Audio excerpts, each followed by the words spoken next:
नमस्कार, मैं तमन्ना शर्माली। आज के वीडियो में सूर्य और राहु का मिलना या उनकी युति के बारे में बात करेंगे और उन्हें समझेंगे। इस विषय पर इतना दिया गया है, इतना शोध किया गया है कि ये एक वीडियो नहीं, कई वीडियो कम पड़ जाएंगे, पर जितना मेरे से होगा मैं आपके सामने प्रस्तुत करूंगी, बताऊंगी, आपको उस चीज से अवगत करवाऊंगी। पहले बात करते हैं कि सूर्य क्या है। सूर्य पिता है, सरकार है, तेज ग्रह है, जो एनर्जेटिक है, उसके पास बहुत ज्यादा ऊर्जा है। वो एक विशाल ग्रह है जिसके आजू बाजू कई ग्रह चक्र में रहते हैं। सौरमंडल में हमारे 9 ग्रह हैं जो सूर्य के ही आजू बाजू, मतलब सूर्य की परिक्रमा करते हैं। सूर्य की पावर इतनी है इसलिए वह परिक्रमा कर रहे हैं। सूर्य पिता की तरह है, सूर्य एक शिक्षक की तरह है, सूर्य सरकार की तरह आत्मा है। और इधर बात करते हैं राहु की, तो राहु एक राक्षस था किंतु अमृत पान किया इसलिए वो भी अमर हो गया। अब राहु सिर का भाग है जो जातक के सिर पर सवार रहता है। राहु भ्रम पैदा करता है। राहु एक प्रकार से, राहु के पास पांव नहीं है तो राहु चल तो सकता नहीं, पर किंतु उसकी गति बहुत तेज है। उसको जो चीज जब चाहिए होती है वो उसी टाइम चाहिए होती है। साथ ही साथ राहु के पास पेट नहीं है, इसलिए उसकी भूख कभी समाप्त नहीं होती। अब ये थे कुछ मुख्य गुण सूर्य और राहु के। अब सूर्य और राहु का मिलना ज्योतिष में ग्रहण क्यों कहलाता है? और ऊर्जा की मिलन, एक तरफ परम प्रकाश है सूर्य, एकदम आग का गोला है, दूसरी तरफ अनंत अंधकार राहु है। जब ये मिलते हैं तो व्यक्तित्व में एक विस्फोट होता है। दर्शन की बात करें, मतलब फिलॉसफी की, क्या राहु सूर्य को निगल जाता है या सूर्य राहु को प्रकाशित कर देता है? इस द्वंद्व पर एक बहुत बड़ी चर्चा है जो मैं वीडियो के अंत में आपके सामने लाऊंगी, तो इस चर्चा को सुनने के लिए अंत तक बने रहें। ये चर्चा बहुत महत्वपूर्ण है आपको राहु और सूर्य की युति समझने के लिए। अब बात करते हैं पौराणिक कथा की और उसके गहन अर्थ की। ये कहानी समुद्र मंथन की है। हुआ यूं कि समुद्र मंथन के समय विष और अमृत दोनों आए थे, जैसा कि आपने कई बार सुना होगा। और अमृत देवताओं में बट रहा था, तो एक लाइन देवताओं की और एक लाइन असुरों की बनी हुई थी। असुर देख रहे थे कि देवताओं को अमृत मिल रहा है, किंतु एक राक्षस स्वरभानु ने जाके अमृत पीने के लिए देवताओं की लाइन में अंत में जाकर खड़ा हो गया। जब अमृत बट रहा था तो कुछ अमृत का भाग स्वरभानु राक्षस को भी मिल गया। अब इससे यह सिद्ध होता है कि जो वो राक्षस था उसके पास बुद्धि तो थी, उसके पास छल कपट तो था, पर किंतु एक बात थी कि वो अपना कार्य सिद्ध कर सकता है।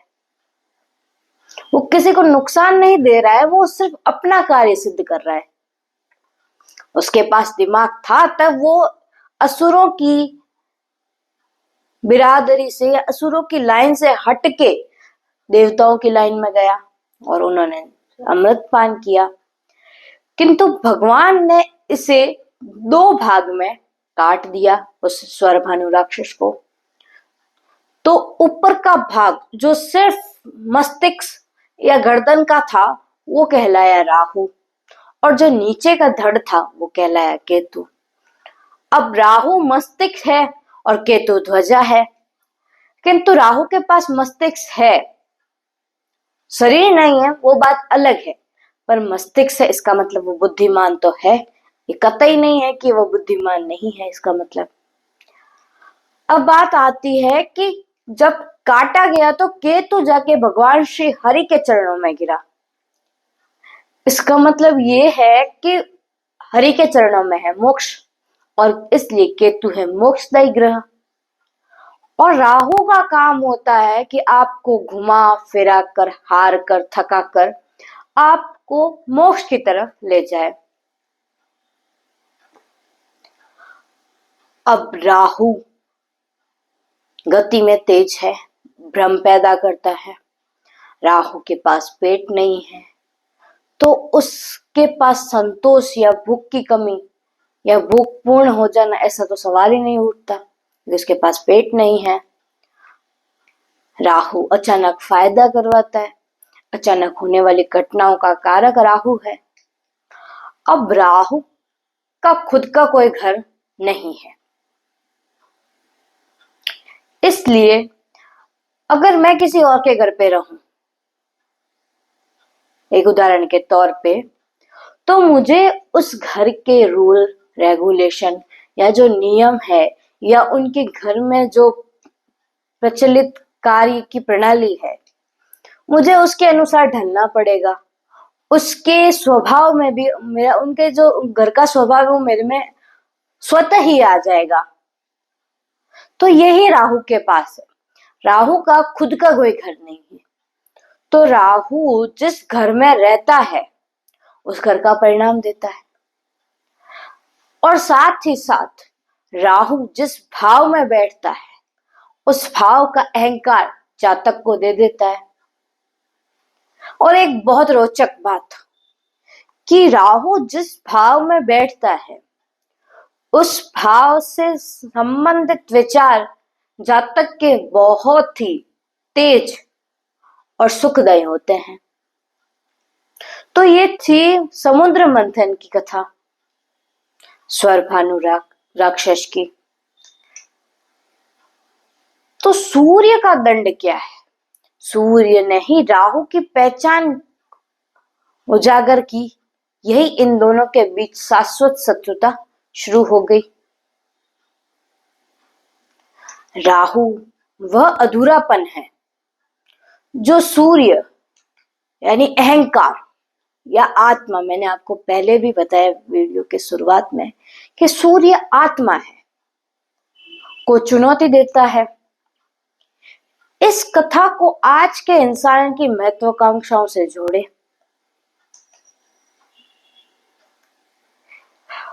अब बात करते हैं सूर्य का शुद्ध रूप क्या है। सूर्य क्या है? मैंने आपको पहले भी बताया, सूर्य पिता है, आत्मा है, ऊर्जा है, एनर्जी, और एक विशाल ग्रह जो आपके 9 ग्रहों में से एक महत्वपूर्ण ग्रह रखता है। सूर्य सत्ता है, मान सम्मान, हड्डी, नेत्र, हमारी इच्छा शक्ति, कि हमें किसी चीज को पाने की इच्छा शक्ति कितनी प्रबल है। अगर जितनी प्रबल इच्छा शक्ति होगी हम उस उद्देश्य को उतना जल्दी प्राप्त करेंगे। जब सूर्य अकेला होता है तो वह धर्म के मार्ग पर चलता है, क्योंकि सूर्य एक आइडल ग्रह है, एक वो ग्रह है जिसे लोग फॉलो करना पसंद करते हैं। जैसे एक शहर में एक राजा होता है, एक शिक्षक होता है, जिसके दिनचर्या, जिसके स्वभाव, उसके बोलने का तरीका लोगों को बहुत पसंद आता है, लोग उसे फॉलो करना उचित समझते हैं। वह राजा है जो नियम बनाता है, सूर्य, और उसे लागू करता है और खुद पर भी लागू करता है, क्योंकि सूर्य को धर्म की राह पर चलना बहुत पसंद है। अब बात करते हैं राहु का मायावी प्रभाव। राहु इल्यूजन है, क्योंकि राहु वो चीजें दिखाता है या वो भ्रम पैदा करता है जो दुनिया में है ही नहीं। जैसे कि एक रेगिस्तान में पानी का केंद्र यानी पानी का तालाब जो प्रकाश के कारण लगता है पर होता नहीं है, तो वो ही राहु हमारे जीवन में है। कई बार राहु जातक को लगता है, राहु की दशा में या राहु के प्रभाव में, कि उसे निम्न प्रकार की बीमारियों से वो पीड़ित है, किंतु वो मेडिकल रिपोर्ट्स लेता है, वो डॉक्टर को चेक करवाता है और अक्सर उसको नसों की प्रॉब्लम होती है, तो वो MRI CT स्कैन जो भी प्रोसेस है वो करवाता है। उसके बाद पता चलता है कि ऐसा तो कुछ है ही नहीं, क्योंकि रिपोर्ट सारी नॉर्मल आती है। तो ये राहु भ्रम पैदा करता है। तो राहु क्या है? राहु धुआं है, विदेशी तत्व है, यह शॉर्टकट तकनीक है, क्योंकि राहु अचानक होने वाली सारी घटनाओं का कारक है। अचानक से धन अर्जित, अचानक से सम्मान, अचानक से पद प्रतिष्ठा, जो आपने जीवन में सोची ही ना हो। और भ्रम भी है, वह भूख जो कभी मिटती ही नहीं, क्योंकि मैंने आपको पहले भी बताया कि राहु के पास केवल सर है, पेट नहीं है, तो उसकी भूख समाप्ति नहीं होती है।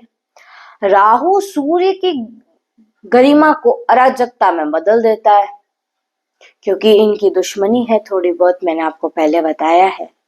उसका पूरा जो क्या है ये हम वीडियो के अंत में चर्चा करेंगे। अब युति के सामूहिक प्रभाव की बात करें व्यक्तित्व पर,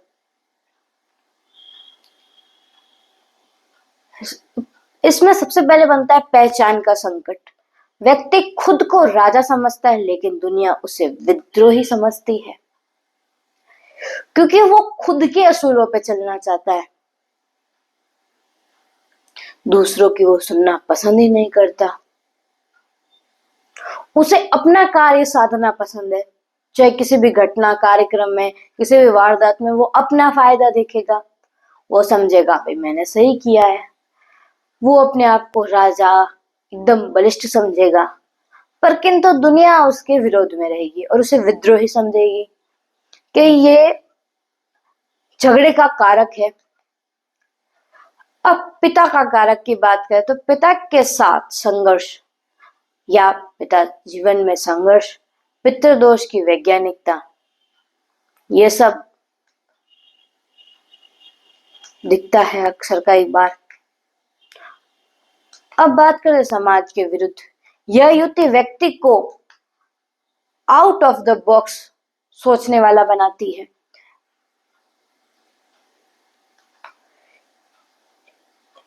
ये वह परंपराओं को तोड़ने में लगा रहता है। वो एक जो समाज पिछले कई सालों पे एक ही लकीर पर चल रहा है, एक ही परंपरा, एक ही प्रकार की जो परंपरा है, एक ही प्रकार की दिमाग में जो चलन की लकीर बनी हुई है कि ऐसा करना है, वो उसे पसंद नहीं है। उसे इस चीज से हटके बात करना ज्यादा पसंद है। वो किसी को फॉलो करना कम पसंद करता है। अब दिखाव बनाओ वास्तविकता, व्यक्ति अपनी छवि को लेकर बहुत जुनूनी होता है। वह जैसा है उससे बड़ा दिखने की कोशिश करता है, क्योंकि मैंने बताया है कि राहु की भूख समाप्त होती ही नहीं है, चाहे वो धन में हो, चाहे पद में, प्रतिष्ठा में, जमीन जायदाद, ओहदे में।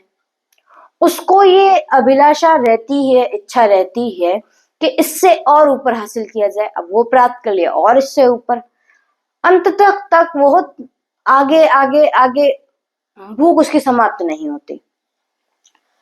अब बात करते हैं अचानक उतार चढ़ाव। ये राहु का मुख्य कारक है। सफलता और असफलता दोनों अचानक आती है। करियर और वैश्विक राजनीतिक में प्रभाव की बात करें तो सत्ता की भूख रहती है। ये सूर्य और राहु दोनों का प्रभाव है, क्योंकि सूर्य तेज है, ऊर्जा है। राजनीति में सूर्य और राहु वाले लोग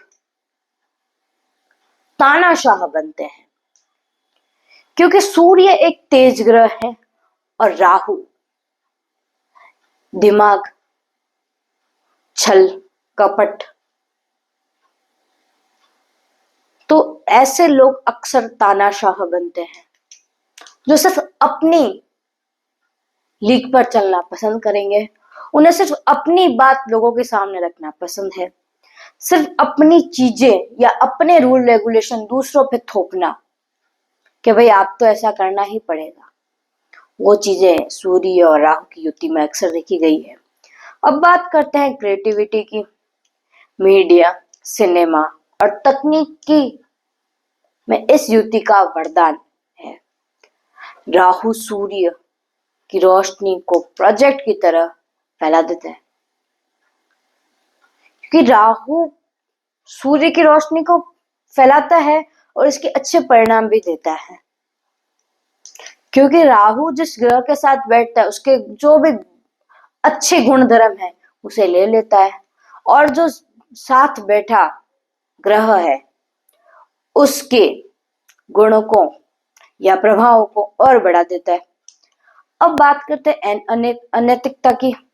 खतरा, शॉर्टकट लेने की प्रवृत्ति और उसके परिणाम आपको घातक कई बार सिद्ध करवा देता है। अब बात करते हैं ऐसे मतलब शॉर्टकट जो भी लेते हैं या कार्य से बचने का, वो उनसे थोड़ा मतभेद या उनका काम न बनने की गुंजाइश अधिक रहती है। अब बात करते हैं ऊर्जा का रूपांतरण।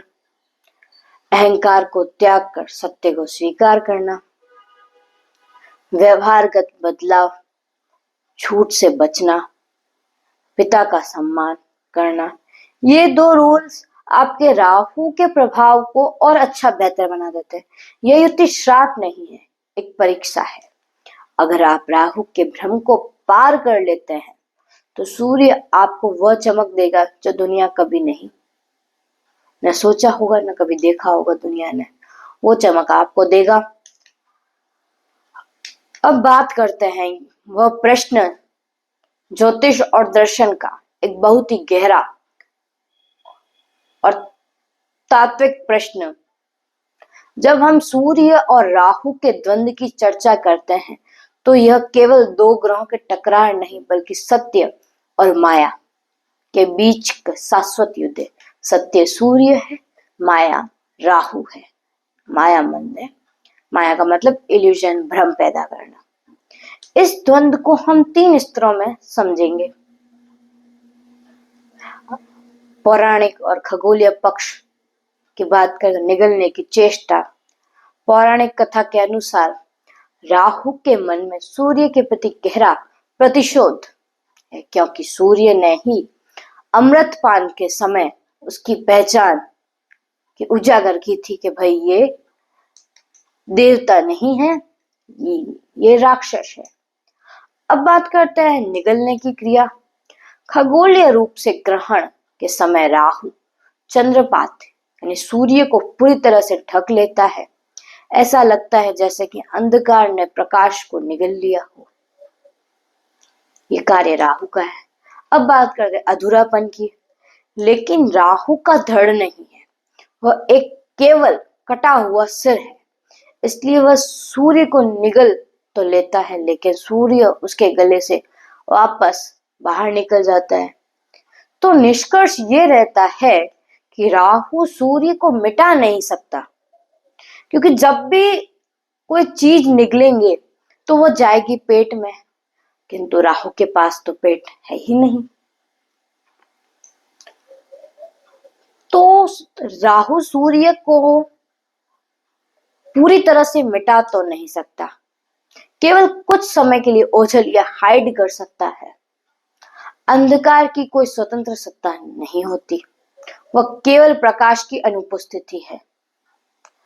अब मनोवैज्ञानिक पक्ष की बात करें तो भ्रम बनाम शोध। हमारे भीतर सूर्य हमारी आत्मा और विवेक है।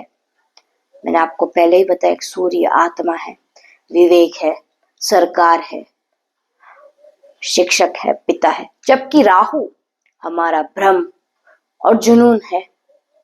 जब राहु भारी होता है तो निगल जाता है, और जो इंसान के भीतर की वासना, शॉर्टकट लेने की प्रवृत्ति और दुनिया का दिखावा यानी ईगो इतना बढ़ जाता है कि उसे सही गलत में फर्क दिखना बंद हो जाता है। तब हम कहते हैं कि राहु ने सूर्य को निगल लिया है। यहाँ विवेक हार जाता है और भ्रम जीत जाता है, क्योंकि कुछ समय के लिए राहु ने सूर्य को निगल लिया है। तो भ्रम है राहु और सूर्य है विवेक। तो एक बार के लिए विवेक खत्म हो गया है और भ्रम जीत गया है। इंसान अपनी पहचान खो देता है। और जब सूर्य भारी होता है तो सूर्य का प्रकाश तेज होता है। जब व्यक्ति अपनी साधना, तप और सत्य के मार्ग पर अड़िग रहता है, और सूर्य का कार्य ही धर्म का मार्ग है, तो सूर्य धर्म को तो सर्वश्रेष्ठ मानता है और धर्म को फॉलो करना ज्यादा बेहतर समझता है। तो वही सूर्य राहु की माया को एक्सपोज कर देता है। राहु का अंधेरा सूर्य के प्रकाश में टिक नहीं पाता। तब राहु की नकारात्मक ऊर्जा परम शोध और असाधारण दृष्टिता यानी विजन में बदल जाती है। अब बात करते हैं दार्शनिक पद या दार्शनिक पक्ष, द्वंद्व का परिणाम की बात करें। इस चर्चा का सबसे सुंदर पहलू यह है कि सूर्य के बिना राहु का कोई अस्तित्व ही नहीं। राहु एक छाया है और छाया तभी बनती है जब सामने प्रकाश हो, वरना छाया तो अंधेरे में क्या ही होगी। प्रकाश है इसलिए छाया का अस्तित्व है। तो प्रकाश सूर्य है और छाया राहु है। प्रकाशित करने का अर्थ है सूर्य राहु को प्रकाशित करने का मतलब कि आपकी आत्मा आपके भीतर छिपे अंधेरे, डर, लालच और झूठ को जान लेती है। और जब आप अपने अंधेरे को जान लेते हैं तो वह अंधेरा आपको डराना बंद कर देता है।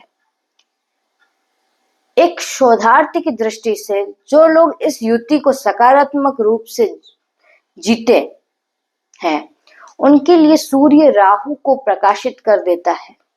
ऐसे लोग वह देख पाते हैं जो सामान्य लोग नहीं देख पाते, जैसे महान वैज्ञानिक, भविष्यवक्ता। उनके लिए राहु अंधेरा नहीं बल्कि अज्ञात को जानने वाली टॉर्च है। तो बात करते हैं इस द्वंद्व का उत्तर आपके जागरूकता के स्तर पर निर्भर करता है। यदि व्यक्ति अज्ञानी है तो राहु सूर्य को निगल जाता है। जीवन में बदनामी, पिता से कष्ट और भ्रम की स्थिति बनी रहती है। यदि व्यक्ति जागरूक और अनुशासित है तो सूर्य राहु को प्रकाशित कर देता है। राहु की माया हार जाती है और वह व्यक्ति अमरता और ऊंचाई मिलती है, जिसका सपना सरभानु ने देखा था।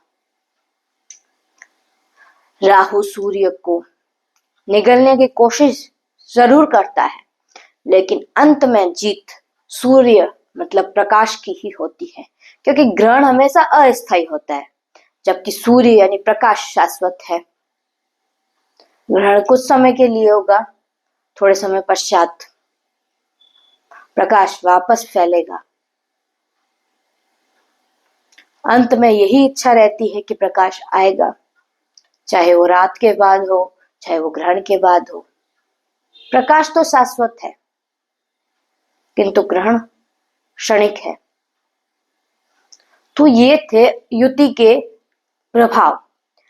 अगले वीडियो में हम बात करेंगे कि प्रथम भाव में यानी लग्न में राहु और सूर्य की युति हो तो क्या परिणाम होंगे, क्या प्रभाव होगा, जातक को क्या फायदा, क्या नुकसान और जीवन में क्या बदलाव होंगे। इस पर अगला वीडियो मिलते हैं अगले वीडियो में। नमस्कार।